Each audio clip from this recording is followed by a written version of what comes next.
Hey, what's going on, everybody? Welcome to MCP's monthly cyber chat. I'm your host, Mike Beagles, and today we're going to cover some of the latest threats and trends in the cybersecurity world. So let's get right to it.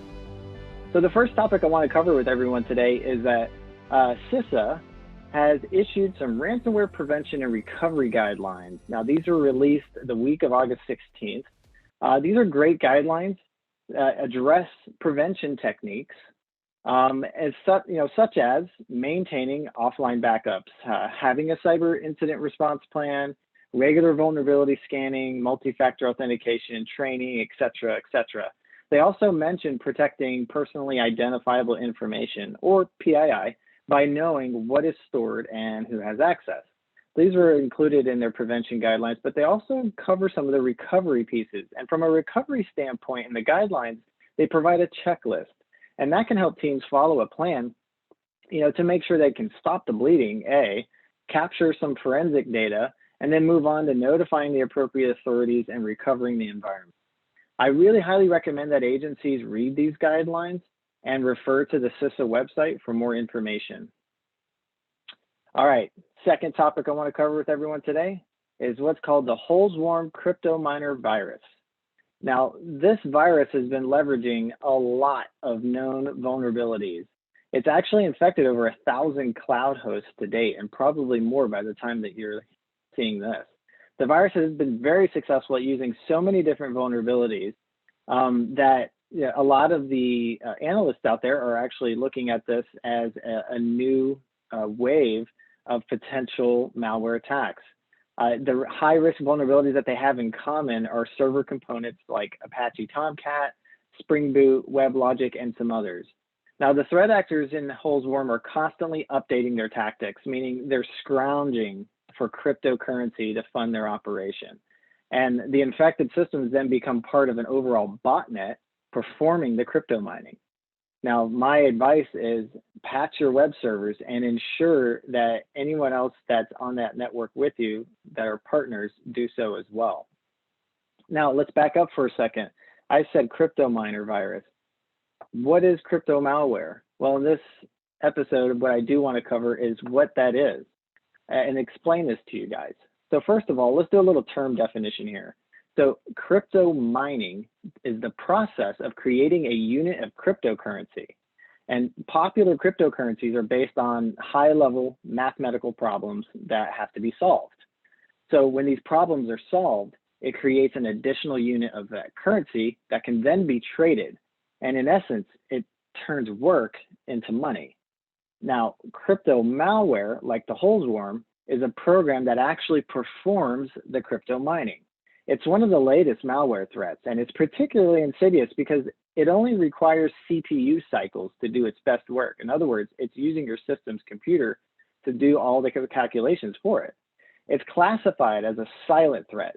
Now, the longer it remains undetected, the better it is for the criminal that's performing the mining. Now, you could consider ransomware as a part of this family, since most ransomware programs do ask for payment in cryptocurrency, such as Bitcoin. The impact of these types of malware are performance-based. It eats up bandwidth, it's using processing power, and that slows your applications down and your systems down.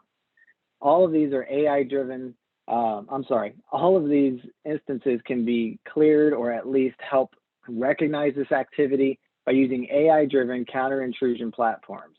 These can initiate a response to keep it from spreading. All right, so after crypto malware, the next topic I wanted to talk to everyone about in this episode was about Homeland Security, and they are considering a new compliance effort. Now, the department has issued a special notice that it's seeking to improve industry compliance with existing and future cyber hygiene requirements. Essentially, my reading of this is that the goal is to have a means of ensuring a contractor meets those best cybersecurity practices, and that be a condition going forward. It could become more commonplace for government contracts going forward. And this is a crucial step towards protecting critical systems. As we all know, making sure that our systems are protected is easy if we in-house it, but making sure our vendors are doing the same thing is a little bit of a harder task, and this will add some teeth into that compliance effort. Now, according to new research, phishing costs have nearly quadrupled over the last 6 years. That's right, quadrupled.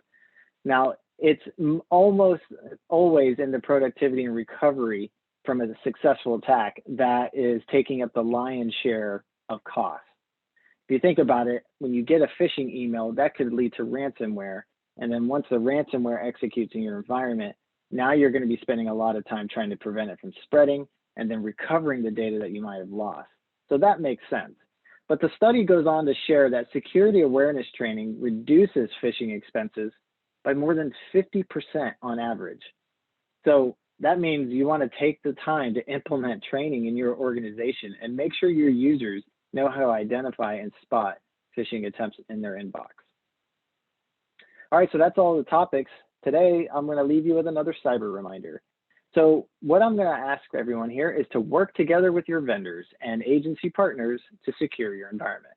Now, the best defense is a good offense, right? Well, recruiting your partner agencies and your vendors into working with you on your cybersecurity prevention measures does a number of different benefits for this. Number one, it starts with finding common ground and identifying any holes in your access and credentials. If you share access with other agencies or credentials with other agencies, finding that common ground and identifying what you can do to secure those would be a great starting point. Using multi-factor authentication at the perimeter to ensure identity and trust. This is part of a zero trust model. And also share any threat intelligence or known vulnerabilities that you learn of with your partner agencies. You could help prevent something. And then also, if you're using common infrastructure, that can be a force multiplier to help solidify defenses against cyber threats, because now everyone has a vested interest in making sure those environments are secure. All right, that's it for the cyber reminder. As always, I appreciate everyone's time watching this video. I hope you found it informative and helpful. You can always contact us at our website, www.missioncriticalpartners.com. And while you're there, sign up to receive our cyber threat advisories via email. That's it for this month. Stay cyber safe, everyone. Mission Critical Partners is a professional services and IT services firm that helps clients evolve their public safety systems and operations and improve emergency response through our extensive experience, knowledge, and resources. By providing insight and support every step of the way, our clients are able to transform their mission-critical operations, maximize the value of their investments, and ensure optimal performance and success. Learn more by visiting missioncriticalpartners.com.